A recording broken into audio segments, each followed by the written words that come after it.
Praise the Lord. Isang magandang gabi po sa ating lahat, mga minamahal mga kapatid sa JCLG, Jesus Christ Living God, World Outreach Ministries at sa iba't ibang mga kapatid natin sa iba't ibang mga churches. Once again, today is Friday. No? Ito po ang ating JCLG Friday Online Bible Study. And welcome po. God bless everyone. At ito pa rin po ang inyong lingkod, Pastor June Cortez from Santa Lucia, Laguna. Ating po church, JCLG Church. Welcome po lahat ng mga churches. Lahat naman ng palataya.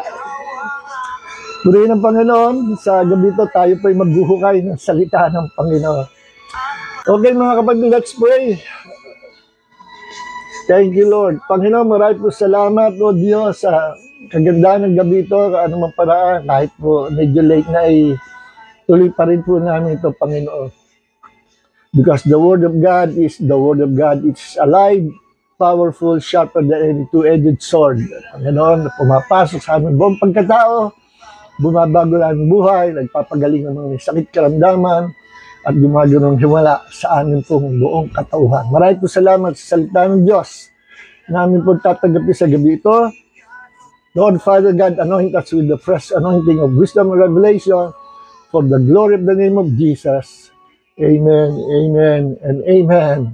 Heal those who are sick right now in the name of the Lord Jesus Christ, for you said in your word, you said your word and heal them. In Jesus' name, amen. Jesus took our sicknesses, carried all our diseases, and by His wounds we are all healed. We declare that the Lord, the Spirit of life in Christ Jesus, has set us free from the law of sin and death. Lord, we receive your anointing of wisdom and revelation for the glory of the name of Jesus. Amen, amen, amen. Okay. So salamat po kay Pastor Luis Boy Baldomaro sa kanyang awit na pinahihirang, pinagagamit po sa atin. Yan, team song natin. So, praise God, sa gabi po ito, nasa series po kasi tayo ng topic na faith, almost a month na, mahigit pa yata. Hindi natin maaaring hindi natin palalampasin ang topic na pag pinag-usapay faith. Pag-uusapan din po natin ang fear, no? Why? Kasi may relasyon po yung faith and fear, no? Sa Bible, mapakikita ko sa inyo. Actually, napapahappy ako lagi ko ito natatalakay. Siguro hindi lang masyado na bibigyan natin ng emphasis, yung topic na fear.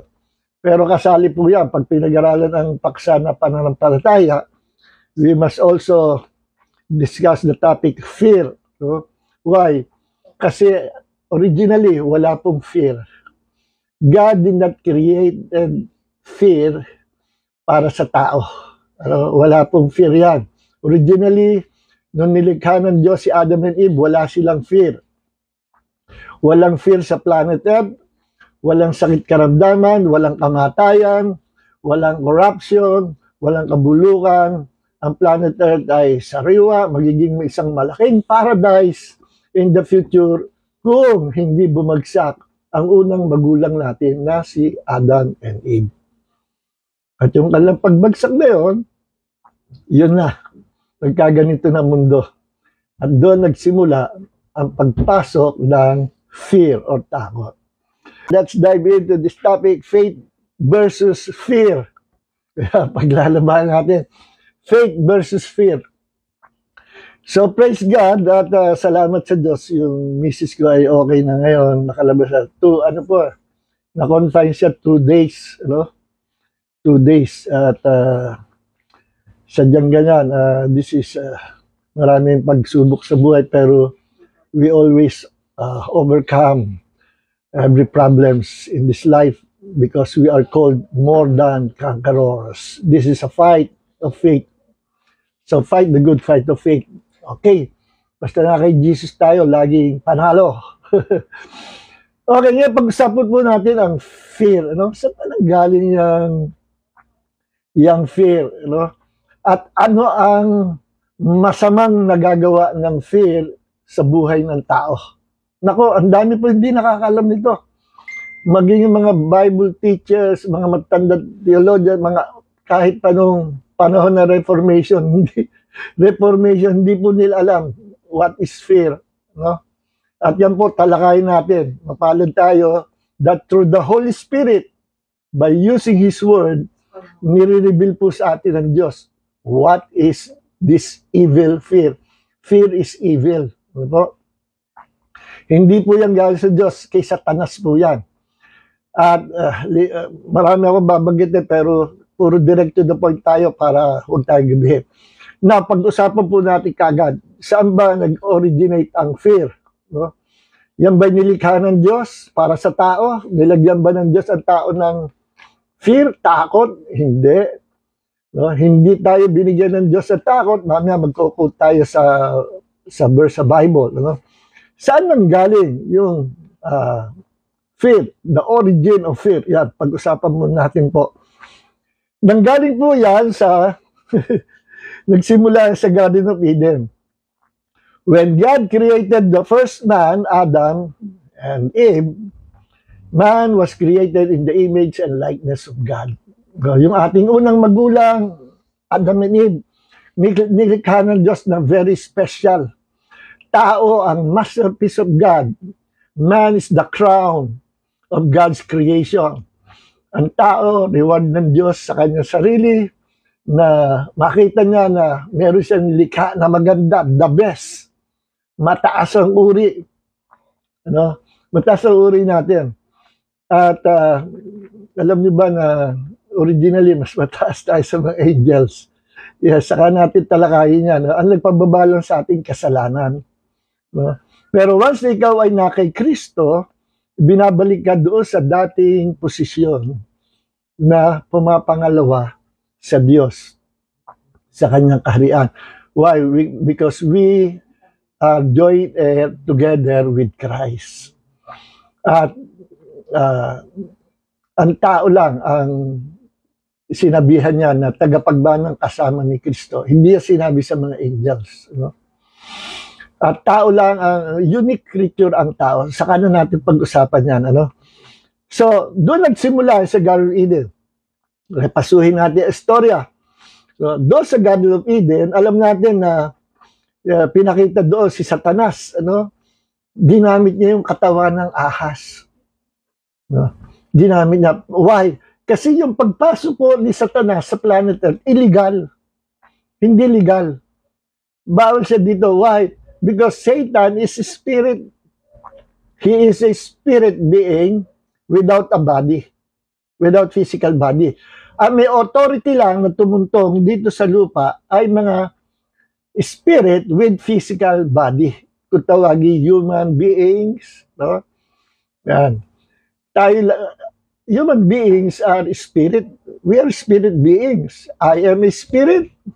I have a soul. And I live in this physical body. I am a tripartite being. Or, sa simple word, man has three dimensions, spirit, soul, and body. Ako'y espiritu, meron akong kaluluwa, at nakatira ako sa katawan na ito. Okay? My soul is my life. My soul is my life. Nandoon yung ugali ko, nandoon yung mga gusto ko. Soul is composed of mind, will, and emotion. Nabubuhay ako, I'm a human being because I have soul. So, but I'm a spirit. I'm not a soul. I'm a spirit with soul. Ganon din ang Diyos. Sabi na nga ng Panginoon, di ba sabi si John chapter 4 verse 23-24, God is a spirit. No? God is a spirit. Kahit siya spirit, meron siyang form. Spirit, God has a spirit body, may form. So, sabi sa Hebrews ng Panginoon, kung ang aking lingkod ay magbabackslide, tatalikod. Tatalikod sa Kanya. Aalis sa Panginoon. Ang kaluluwa ko hindi malulugod. Ba may kaluluwa pala ng Diyos? Yes. Kaya meron tayong soul. We became like our Creator. Kaya sa Genesis chapter 1, verse 26-27, when God created man, He created man in His image after His likeness. Okay? Now, so ang buong mundo, binigay ng Diyos kay Adam and Eve para mag-rule sa planet Earth as little God. Tayo, ang mga tao, magmamanage na kagaya ng Diyos sa mundo. Ang Diyos magmamanage sa heaven, tayo magmamanage sa earth. No? May authority tayo sa planet earth. We are not God, but we are like God. Para tayo maliliit na Diyos na binigyan ng authority ng Diyos sa planet earth. Atin ito, pinamana sa atin ng Diyos. But the bad news is, nung nakuha ni Satan, si Adam and Eve, nakuha niya pati mundo. And the devil became the God of this world system. 2 Corinthians 4, verse 4. Ganun po ang nangyari. Now, paano nakapasok Satan? Spirit siya. Ginamit niya ang katawan ng ahas. He possessed, I believe, personally, paniwala ko ito, he possessed the body of a serpent. Nung time na yung pinaka-attractive na hayop sa mundo ay yung serpent. Napakaganda nung araw. Yun, pag nakakita ka, kikilabuta ka, no? Lalo kung takot ka sa ahas. Yun ang kinuha niya para makapag-usap siya, magkaroon siya chance, makipag-usap, alinlangin ang unang tao. At nalinglang nga niya. The next thing to do, he is planning to do is, nakuha niya si Adam and Eve, ang next step na gagawin niya, kukunin niya yung fruit ng tree of knowledge, yung fruit ng tree of life. Sapagkat may dalawang klase supernatural tree sa Garden of Eden ng time na yon, na inalaw ng Diyos na ang tao'y pumili kung anong gusto niyang piliin sa dalawa. The tree of life, ang tayo mabubuhay forever and ever and ever sa buhay eternity, at hindi na mawawala forever. Or the tree of knowledge of good and evil, na ibig sabihin good and evil ay blessings and curses, na kapag pinili yun, mabubuhay ang tao pansamantala sa mundo pero mamamatay. There will be life, but there will be also death. There will be blessings and there will be curses. Magkahalo. Yun ang pinili ni Adam and Eve, the tree of knowledge of good and evil or blessed calamities. Kaya ngayon, may mga kalamidad tayo sa mundo, may mga aksidente, may mga kamatay, may sakit, karamdaman, curses, etc. Masamang tao, sin, na kapag o-operate niyo ng mga demonic spirits, Satan became the God of this world system. Pinapasok ni Adam and Eve ang unang magulang natin. No? Ang pinapasok ni Adam and Eve nila si Satanas sa mundo. Inaccept nila. Mas pinaniwalaan ni Adam and Eve ang sinabi ni Satanas na pag kinain niya, surely you will not die. Alam natin, the Bible said that Satan is the father of lies. Hindi raw mamamatay. Kinain nila, ayan, namatay after 900 plus years si Adam namatay. Sumunod ang mga tao na pinanganak sa mundo, all generations, nagmana ng kamatayan. Kaya tayo namamatay because of the sin of our first parents. Okay? Now, doon sa Garden of Eden,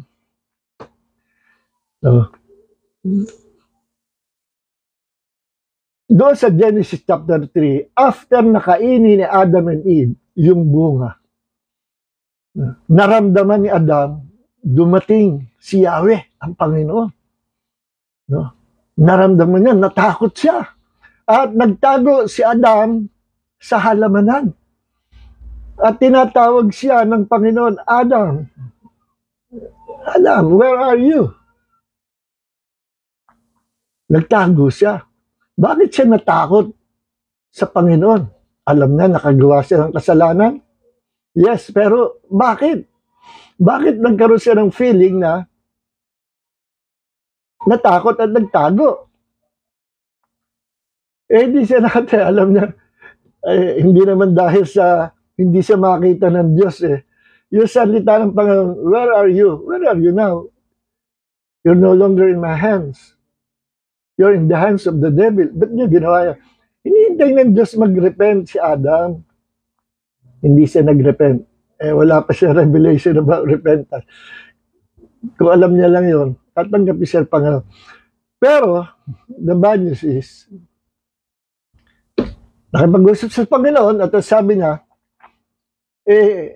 I heard sa Genesis chapter 3 verse 10 po, I heard the sound of you in the garden. Narinig ko, dumarating ka. And I was afraid because I was naked, so I hid myself.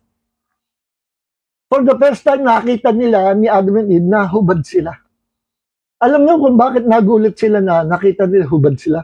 Sabagat ang original man, I believe, is the original man, Adam and Eve, ay nadadamitan sila ng Diyos noong time na yon. At tanging unique ang damit ng tao. It was the glory of God surrounding them, covering them, naka-envelope sa kanila. That wonderful glory of God. Parang liwanag yung bright light.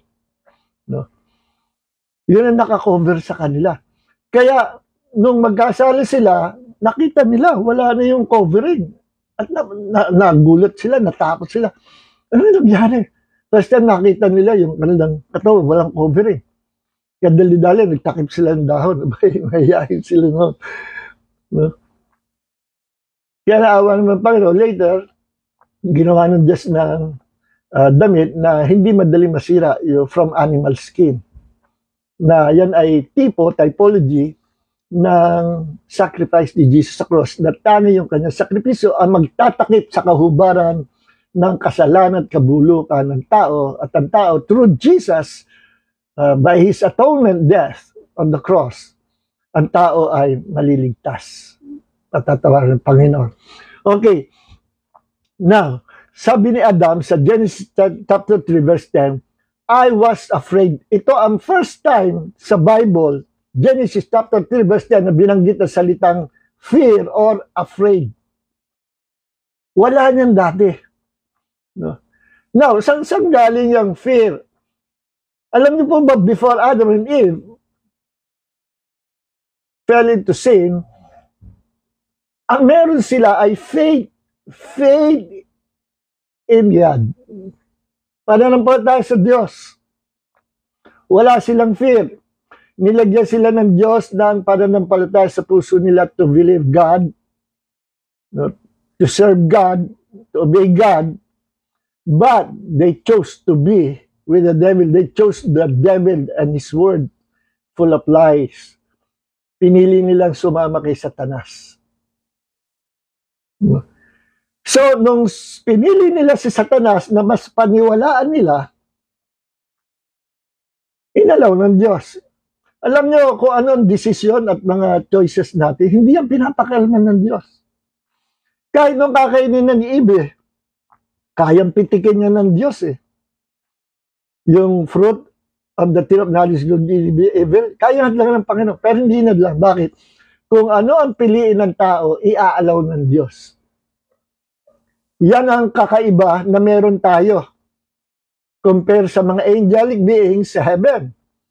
Ang mga angels sa langit, meron silang will, kalooban, pero they are not allowed to exercise their free will. Pwede lang gawin yun, pero bawal sa kanila na magdesisyon, magpasya, pumili ng gusto nilang gustong gawin, lakarin, puntahan. Kung saan lang sila ilagay ng Panginoon, kung saan sila i-assign, kung saan sila utusan ng Panginoon, yun lang gagawin nila. Walang silang freedom to choose their destiny. Once na ginawa nila yan, they will be doomed forever. At nangyari yan kay Satanas. Sinubukan ni Satanas magrebelde. Ginamit niya yung kanyang freedom na hindi naman allowed, wala silang authority na gumamit ng free will or freedom to choose their destiny. Kaya, one time lang siyang magkasala, si Satanas, hinakot niya yung one-third ng mga angeliko sa langit, na bola niya. Pag tayo nagtayong kaharian, lahat kayo, generals. Aba, At nagsisama sa kanya, 1/3. May natitira pang 2/3, marami pa rin ang angels sa Panginoon. Hindi sila pinigilan ng Diyos. No? You want to exercise your will? Illegal yan sa inyo? Oh, go ahead. You are doomed forever. Kaya hindi makabalik sa Satanas eh. Isang kasalanan lang. Wala silang revelation about repentance. Pati yung mga wanted angels, hindi sila makabalik sa Panginoon. Kasi ginamit nila yung sarili nilang kagustuhan, kalooban. They were not allowed to use free will.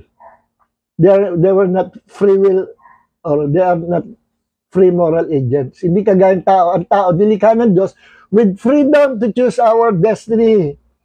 Kaya sabi sa Deuteronomy chapter 30 verse 19, sabi ng Panginoon, Yahweh, saksi ko ang langit at lupa, naglagay ako ng blessing and curses, life and death. Choose life so that you and your descendants will live forever. Kita nyo, pinapipili ng Diyos ang tao. Kaya itong free will na binigay sa atin ng Diyos, ito po'y blessing. Bakit? Pwede natin gamitin yung free will. Pag mali yung choice natin, pwede natin baguhin. Allowed tayo na baguhin, pwede, pahig ang Diyos. Kaya nga nung nagselo si Cain, pinatay niya si Abel, yung magkapatid.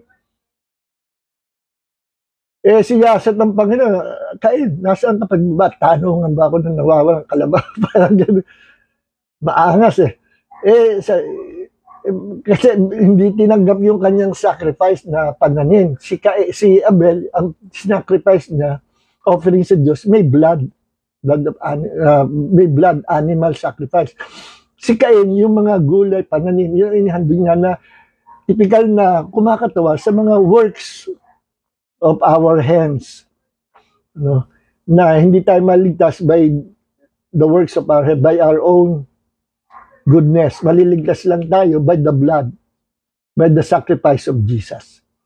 Yung typology ng handog ni Abel, may buhay.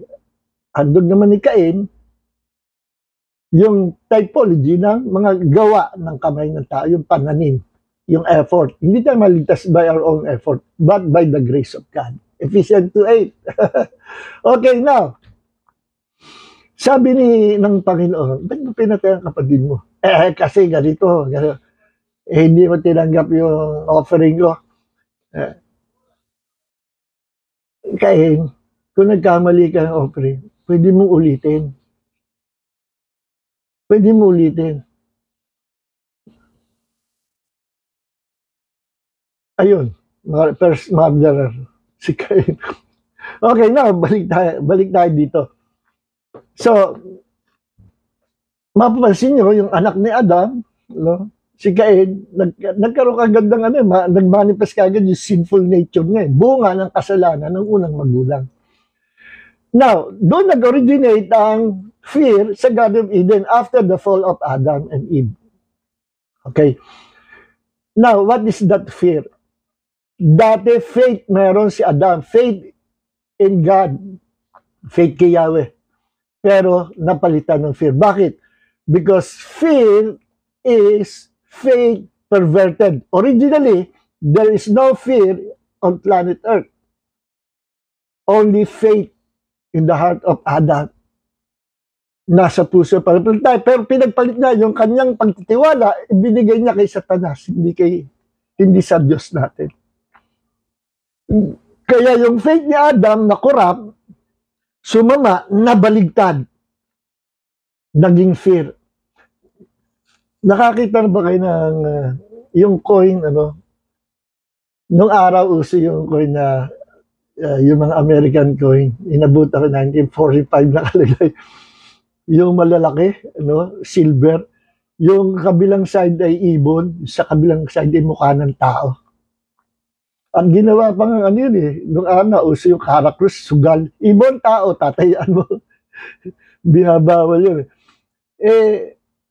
Yung other side of the coin, magka-iisa lang yun. Yung isa, mukha ng tao. Yung isa, ibon. Pero iisa lang siya.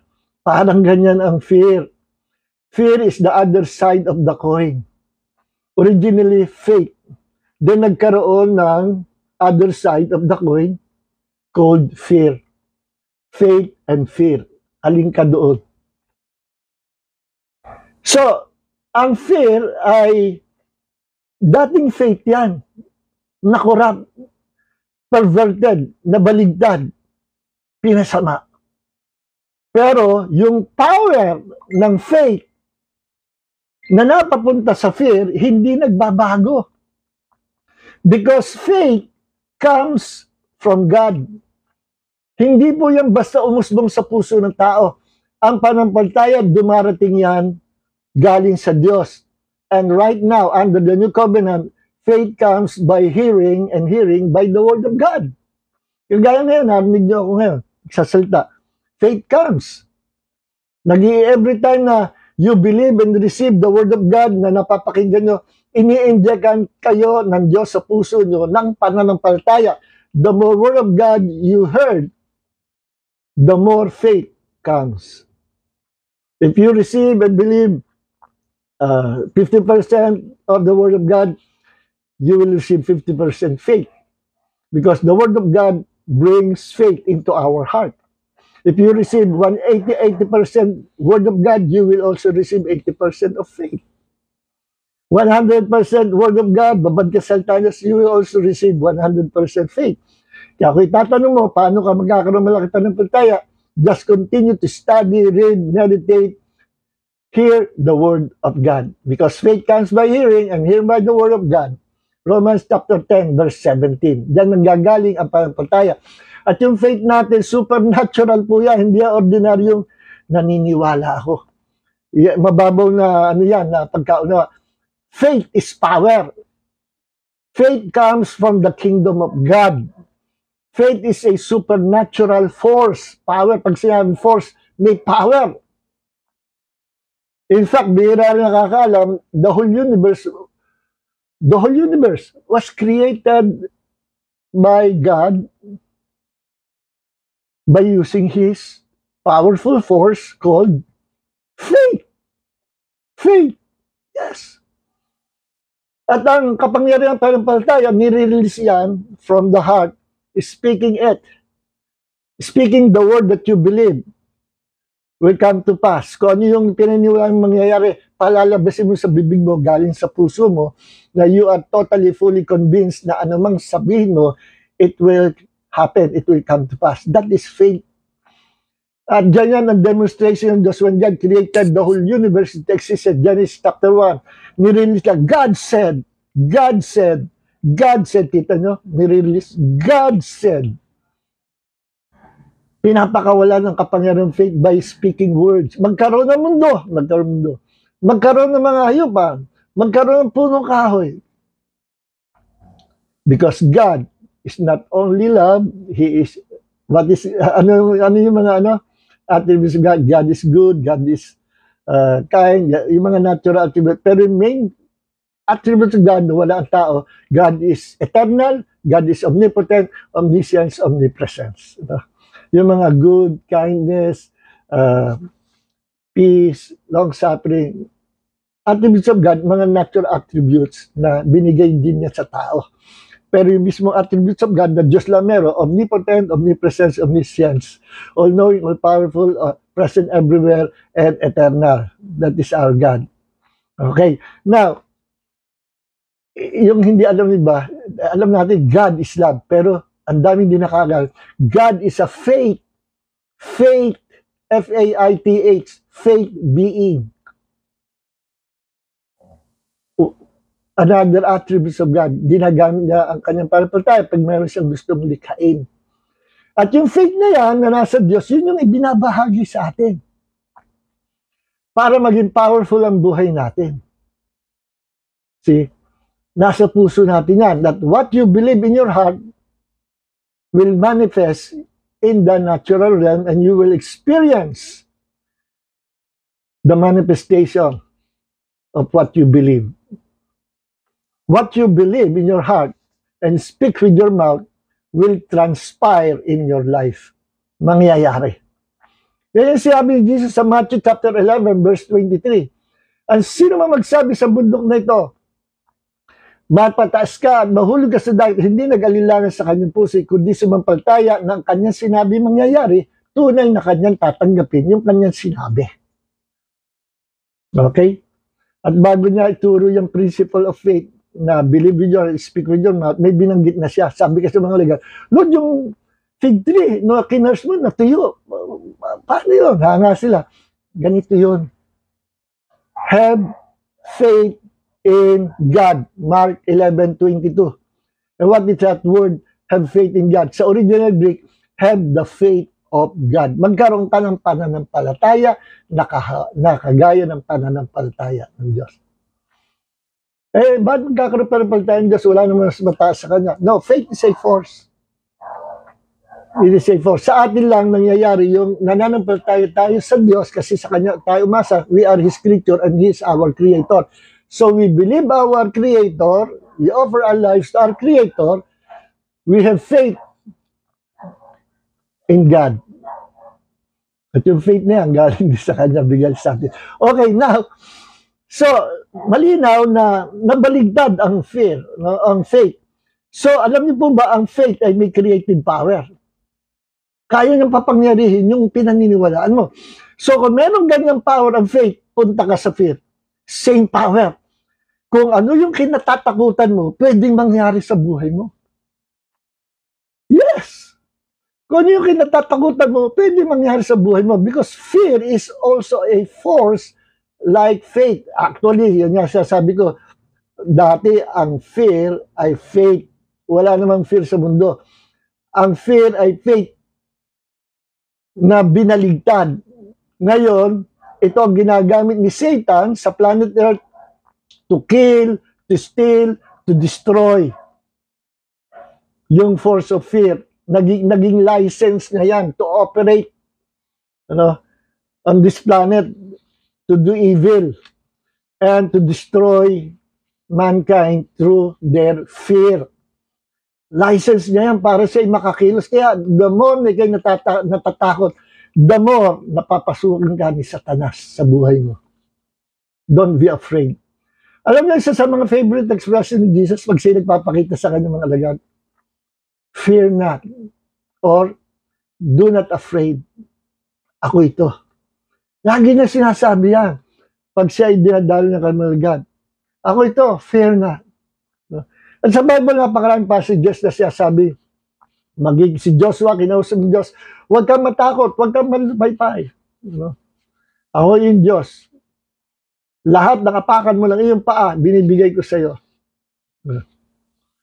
I only meditate on my word day and night. Sabi, kinausap ng Panginoon si Diyos, huwag kang matakot. Sapagkat ang takot hindi sa Diyos. Ang takot kay Satanas. Sabi ba, normal lang naman sa atin matakot. Hindi normal. Kaya nga ang tao nagkaroon ng takot, natatakot, kasi nakapasok ang kasalanan sa mundo. Hindi natural sa atin ang takot. Hindi yan sa Diyos. Okay?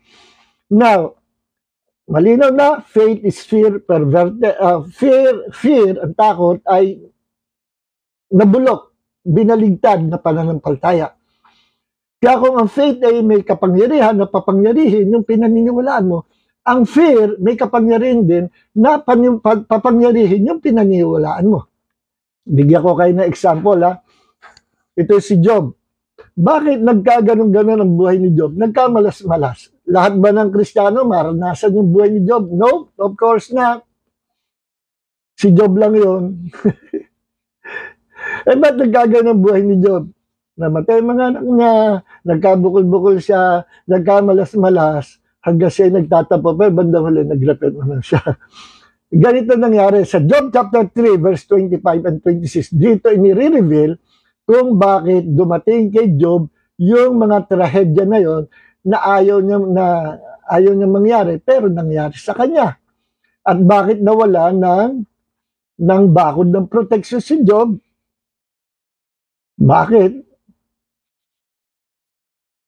Sabi ni Satan, kasi protektado mo yan. Kaya naniniwala siya, ganito. Sabi ng Panginoon, tingnan mo. Wala yung kanyang protection. Yung heads of protection, wala. Tingnan mo. Andun na na-challenge si Satanas na kung ano nung gawin niya. Inalaw yan ng Diyos for a divine purpose. No? But dahil nagrepent naman si Job. Pero ito sinabi ni Job nung siya nagmamaktol sa Panginoon, nung siya nalulungkot, nahihirapan, puro pigsayo kanyang katawa kung anong tumubo sa katawan. Sabi ni sa Job chapter 3 verse 25 and 26, sabi ni Job ito, what I always feared has happened to me. What I dreaded has come to me.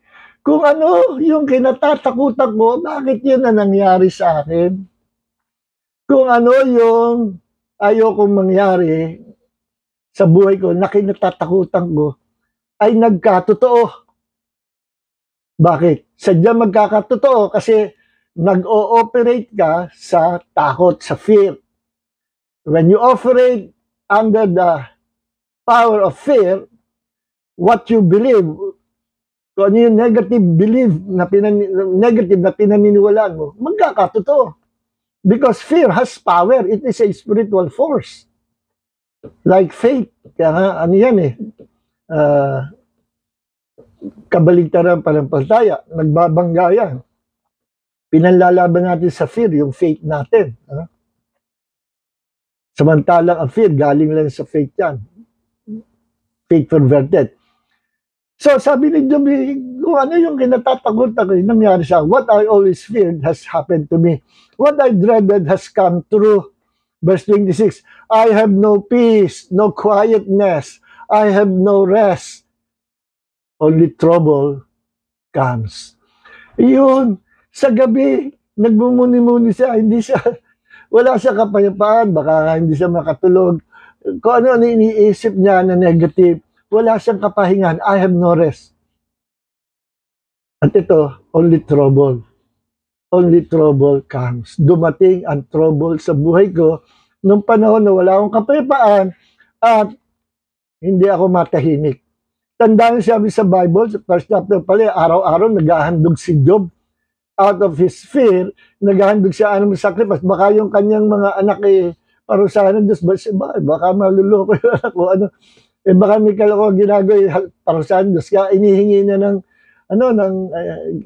ginagawa ng paraan, nilalakad na sa Diyos, nag-o-offering siya araw-araw animal sacrifice out of his fear, not out of his worship and love to God. Yung takot niya, hindi na by faith yung pag-offering ng offering sa Diyos, hindi by faith, it could be fear. No?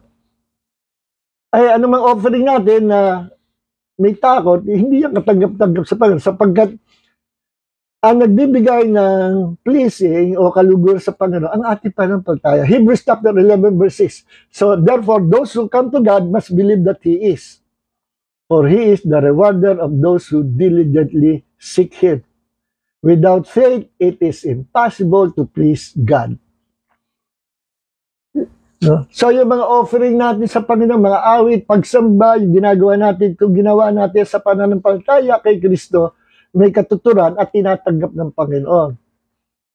Pero kung ginagawa mo yan dahil reglamento o utos lang o itinulak ka lang na gawin yan o may nag-utos lang sa'yo, no, ang motive mo iba, hindi yan tatanggapin ng Panginoon. Dahil ang tinatanggap ng offering natin sa Kanya ay yung offering na may pananampalataya. Without faith, it is impossible to please God. So ano nangyari? Nag-operate si Job sa kabaligtaran. Nag-operate siya sa fear, not in faith. Kaya mapapansin nyo sa mga heroes of faith, sa Hebrews chapter 11, binagbag doon yung mga heroes of faith, di ba? Sila David, sila Samuel, Gideon. Hinahanap ko si Job, wala. Nandun sila Abraham. Nandun yung mga sundalo ni David. Wala si Job. Si Job, I believe, is an honest man, righteous man, hindi babaer, hindi lasenggero, hindi. Pero ang kulang sa kanya, yung pananampalataya. Pinagpalit niya yung faith sa fear. No? Nag-operate siya. Imbis na say, matutulog na, Lord, salamat po. Ay, natutuwa ako, ang aking Diyos, ang aking Panginoon, si Yahweh. Sa halip na yung kanyang isipin, siguro pagtulog niya, hindi siya makatulog kasi kung ano na naisip na, kaya sabi niya, what I always feared has happened to me. I have no peace, no quietness, and have no rest. only trouble comes. Ayun, dumating ang trouble. See? Matuwid si Job kung matuwid, pero yung kanyang panampalataya, may problem. Perverted. Natakot. Meron siyang takot. Okay? Kaya hindi yan mangyayari sa kanino man tao. Pero kung kayo matatakot, baka maulit sa'yo yung kay Job. Sige ka. Okay nga. So, faith is a spiritual force, power, that, or fear, no? Fear is a spiritual force that has power to bring curses and destruction to mankind. May kapangyarihan ang takot na magdala ng curses. May kapangyarihan ang takot na magdala ng demonic visitation. Pupuntahan ka ng mga demonyo kapag nakita nila na ikaw ay nag-i-invite sa kanila through that feelings of fear. Ang fear, naglalaro sa feelings yan eh. No? Alam niyo po ba nababasa ng mga demonyo yung feelings natin? Alam nila kung sino yung natatakot eh. No? Yes. At ang fear ay invitation sa demonic world, sa demonic spirit. No? At once na sila nandyan, they can bring curses, destruction, stealing, killing, and to destroy mankind through the force of fear. Kaya tinan nyo, sa pahayagan, sa radyo ko sa lahat, puro nakakatakot ang balita. No? Nakakatakot. At minaman ni obra ng mga demonyo, yung mga ganyan sitwasyon sa mundo, tatakutin. Kita nyo ang mga terrorists inspired by the devil. Anong style nila? Mag-terrorize, manakot. No? Ang mga masamang tao, ang mga sindikato, anong ginagawang paraan nila? Pananakot. Yung mga extremist na, yan, yung mga terrorist nga, di ba? Kahit mga sibilya, pinagpapatay, naghahasik sila ng lagim, ng takot, para matakot mga tao, makontrol nila. Taktika ni Satanas yan. Gusto ni Satanas kontrolin ng tao through the force of fear. Because fear is a force.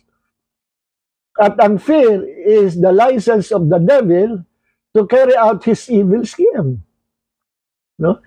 Once na may tao na takot, nakita siya na, ay, ito, takot ito. Meron siyang license, no? Na maka-enter sa tao. Kumbaga saan eh, walang protection yung tao yun na natatakot. Totoo yun. Once na tayo natakot, nawawala po yung heads of protection. Kinakalas ng force of fear ang heads of protection na inilagay ng Diyos. Si Job mayroong protection, heads of protection, pero natanggal. Hindi ang Diyos ang tumanggal, hindi rin kahit tanggalin Satanas. Pinakita ng Diyos, look, wala siyang heads of protection. Wala niya yung heads niya. Sino nagtanggal ng heads? Yung takot ni Job, araw-araw. So kapag tayo natatakot, inaalisan niya ng proteksyon ng kanyang sarili. Pray ka ng pray. Kahit, Lord, protect us, protect us. Pero ang puso mo ay full of fear. So anong darating? Anong magmamanifest sa buhay mo? Yung kinatatakutan mo. Listen mga kapatid, when your heart is full of faith, fear is absent. Let's say you have 90% of faith in your heart. 90%. Ay natitira 10. Ano yun? That will be your fear. Kasi laging umaangkas ang fear sa faith. Hindi natin alam. If you have 50% faith, therefore, itiakay ko sa iyo, you also have 50% fear. Kasi pag nagkaroon ng bakante ang puso mo, sisingit doon yung fear. Let's say, meron kang 40% faith. 40%. Paano yung 60%? Kaya pala po 40% ang faith mo kasi yung 60% is fear. Yung 40% faith, meron ka. Yung 60% fear, mas lamang pang fear. Let's say meron kang 20% faith. So, gaano kalaki ang fear na nasa puso mo? 80%. Baligtarin mo, meron kang 80% faith sa puso mo. meron ka 20% fear sa puso mo.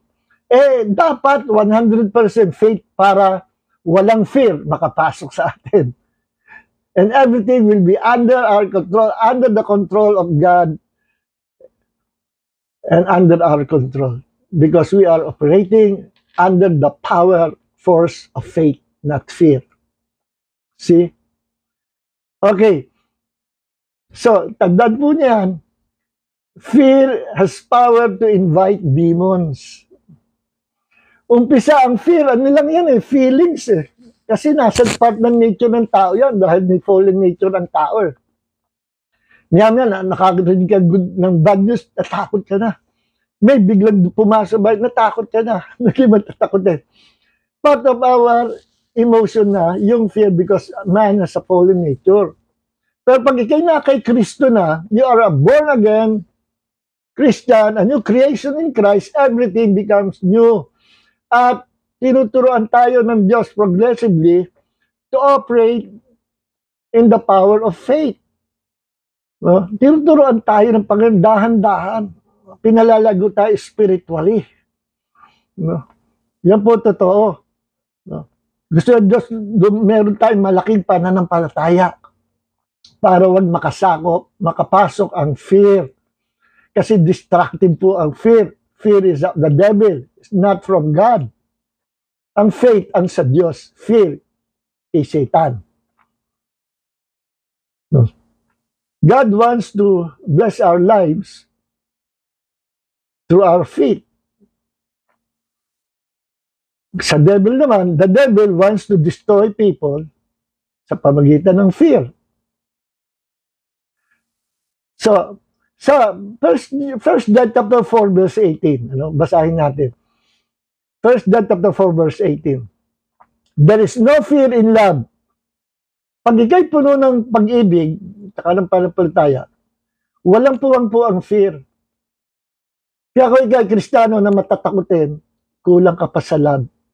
Your heart must be filled with the love of God. There is no fear in love. But perfect love casts out fear. Nagpapalayas ng takot ang sakdal na pag-ibig sa puso natin. So, be filled with the love of God. Because fear involves torment. Fear has torment. But he who fear has not been made perfect in love. Kaya yung matatakutin pa, hindi pa perfect ang love niya. Mahina pa yung love niya. Kaya pala matitiso rin pa. Kaya pa mareklamo pa. Ay, kulang pa sa love. Pero ang taong puspos ng love, hindi mo makikitang matakot yan. Because perfect love casts out fear. Okay? Sabi dito, because fear involves torment. 1 John chapter 4 verse 18. Sino ba ang tormentor sa mundo? Ang Diyos? No? Sino ang tormentor sa mundo? Si Satanas.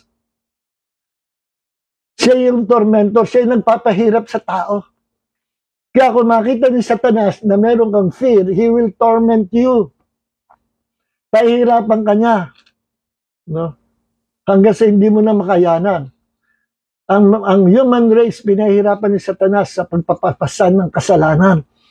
Kaya ang Panginoong Hesus nag-i-invite sa Matthew 11:28, "Come to me all of you who are tired and heavy laden, and I will give you rest." See, nag-i-invite ang Panginoon at ready siya magbigay ng rest of God's salvation. Because in hell, there is no rest. Pero si Jesus nagbibigay, "Come, lapit kayo sa akin. I'm the giver of life." Okay. So, lumayo kayo sa fear. Fear has torment. Once na makita Satan ang tao may fear, babanatan niya yan. Kung ano-ano ng attack ang gagawin. Hanggang sa, yan ang mission ni Satan, di ba? John chapter 10 verse 10, the devil, sabi ni Jesus, the thief, ang magnanakaw, naparito lang, to kill, to steal, and to destroy. Yan ang mission niya. At naparito si Jesus, kabaligtaran ng mission ni Satanas. Kung si Satanas naparito to kill, to steal, and to destroy, si Jesus na parito to give life and have it abundantly. John chapter 10, verse 10. Magka-contrast yung mission ni Jesus and the Satan. Okay? Okay, alright. Now, tingnan natin itong ano. Dati, ang fear ay feelings. Ano? Ngayon, hindi mo alam, in-entertain mo yung feeling mo, natatakot ka, then bandang huli, hindi mo alam, hindi ka aware. Pag takot ka na. No? Hindi mo alam, nakaka-invite ka na ng demon. At tinotorture na ang iyong katawan. Tinotorture na ang iyong mind, ang isip mo. Tinotorture na yung paligid mo at yung mga nangyayari sa'yo. Pabigat ng pabigat, palubog ka ng palubog ng palubog. Kasi because of that fear in your heart. At yung mga demons, hindi mo alam, nakapaligid sa'yo, tinotorture ka, binibigyan ka ng torment, pinahihirapan ka na. Paisipan ng problema, hanggang hindi ka makatulog, hanggang sa, alam nyo, nalulungkot ako dati umaatis sa church namin from another church, no, backslide, bumalik, umatis sa amin. Akala ko okay, boy na. Then, suddenly, after ilang, nawala. Tagal ko hindi nakita. Almost a year yata. Nakita ko, nakasalubong ko sa kanila. Oh, Brad, kamusta na? Long time no see. Hindi ka na umaatin. Ayan, pastor, ako babalik pag wala na akong problema. Ay, nako, hindi mo walang problema. Bumalik ka, tsaka mo walang problema. Nabalitaan ko na lang na namatay. Ano kinamatay? Nagpakamatay. Uminom ng insecticide. Ano naghihingalo na, saka siya nagsisisi. Sabi din sa church member namin, Tony, nagsisisi ako, ba't ko nagawa ko to? Sunog na yung kanyang internal organs, gawa ng insecticide na matapang. Ininom niya. Nagpakamatay siya. Pero hindi rin siya nabuhay. Pero nag-repent siya bago siya mamatay. Nagsisisi ako, ba't ko nagawa to? I believe lumapit siya sa Panginoon. Alam niyo kung anong problema lang pala niya? Nahihiya siya sa mga inutangan niya ng pera na hindi niya mabayaran kaagad. Buti ito, ako may kahihiyan Meron, minsan may mga, di ba? May mga church member na uta-uta tapos pag siningil mo, galit pa. Hindi nahihiya. Malantad na gano'n. So ito na mahiyang-hiya dahil wala siya may bayad, nagpakamatay na. So tinorture siya ng demonyo. Akala niya hanggang doon na lang. Hindi pa tapos ang Diyos. Habang humihinga ka, hindi tapos ang Diyos. God will make a way when there seems no other way. Okay, now, from negative feelings of emotions, fear, hindi mo alam, nag-i-invite yung demons, and it will become a spirit of fear. Fear is a spirit. Tingnan yung sabi sa 2 Timothy chapter 1, verse 7, for God has not given us a spirit of fear. So fear is a spirit. But of power and of love and of a sound mind. Ito ang bigay ng Diyos, kapangyarihan, kapayapaan,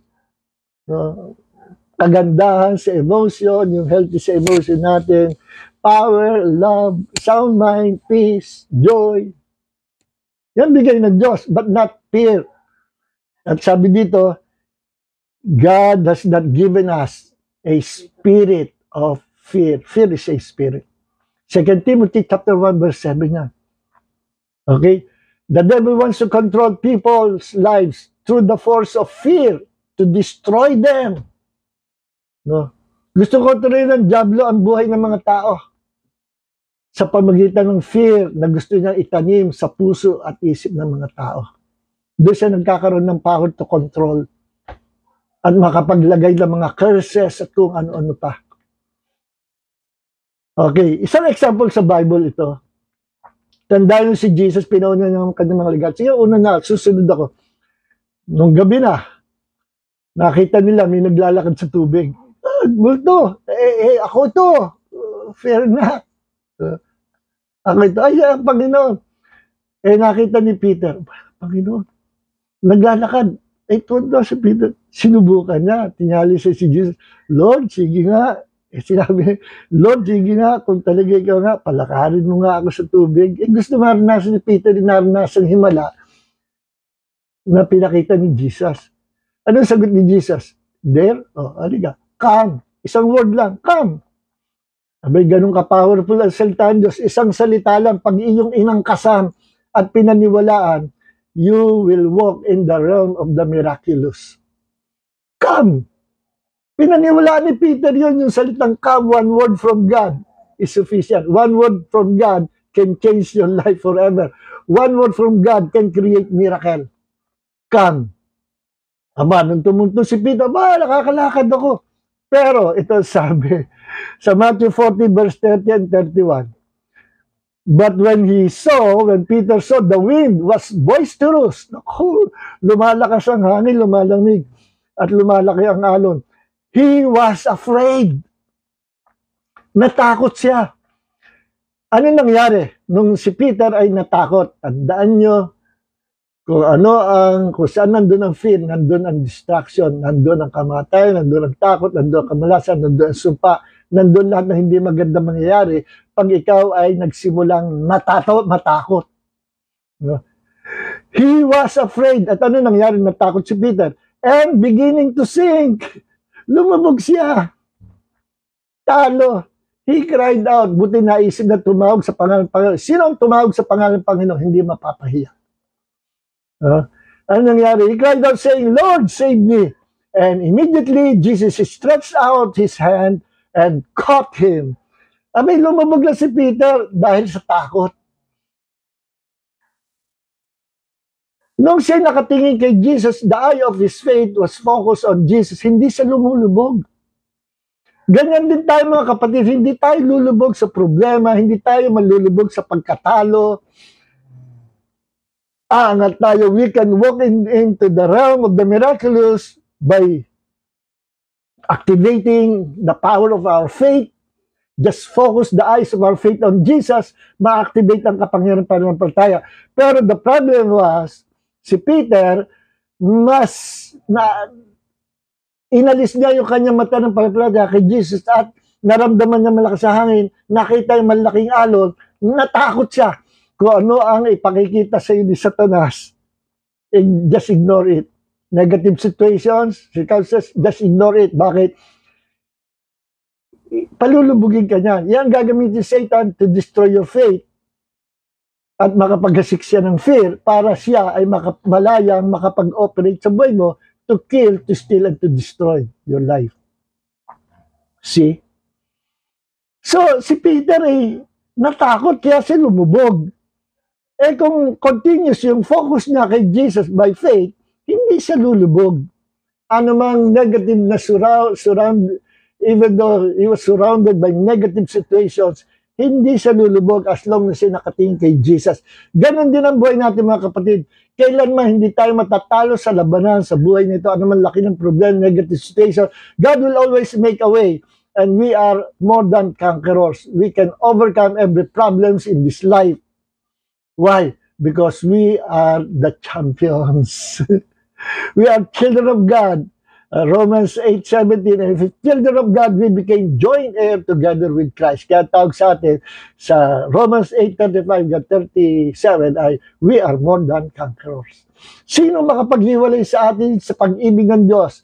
Ang kahirapan ng buhay, ang taba, kamataya, sitwasyon sa buhay, anything, lahat. Sino makapaghiwalay? Wala. Wala makapaghiwalay sa atin sa pag-ibig ng Diyos. And we are more than conquerors in Christ. Okay. So, ano sabi ni Jesus? Ituloy natin Matthew chapter 14 verse 30 hanggang 31. And immediately Jesus stretched out his hand, caught him, and said to him, sinabihan niya si Peter, "O you of little faith." Lumiit yung faith ni Peter. Bakit? Kasi natakot. Alam niyo po ba na hindi ko you have 100% faith ngayon, forever na yan. Aalagaan niya. Bukas, mamaya, tomorrow, the other day, o sa susunod, o after 3 days, o after 1 week, biglang makaka-encounter ka ng sitwasyon, then biglang magsishrink ang faith mo at mapapalitan ng fear.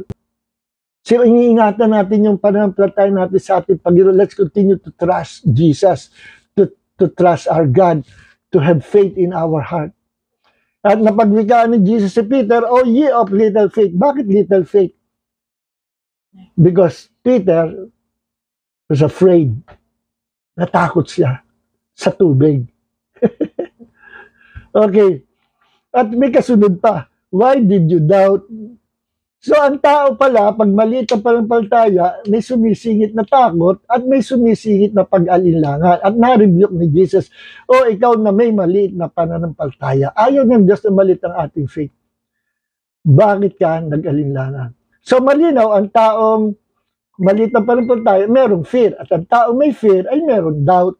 Kaya ka merong doubt because you have fear in your heart. Kaya ka merong fear in your heart kasi ikaw ay merong little faith. So palakihin natin ang faith. And faith comes by hearing, and hearing by the word of God. So mga kapatid, what you believe is what will transpire in your life. Whether it is negative or positive, kung anong pinaniniwalaan mo ay mangyayari. Ang faith is a positive force na naniniwala ka that something good is going to happen.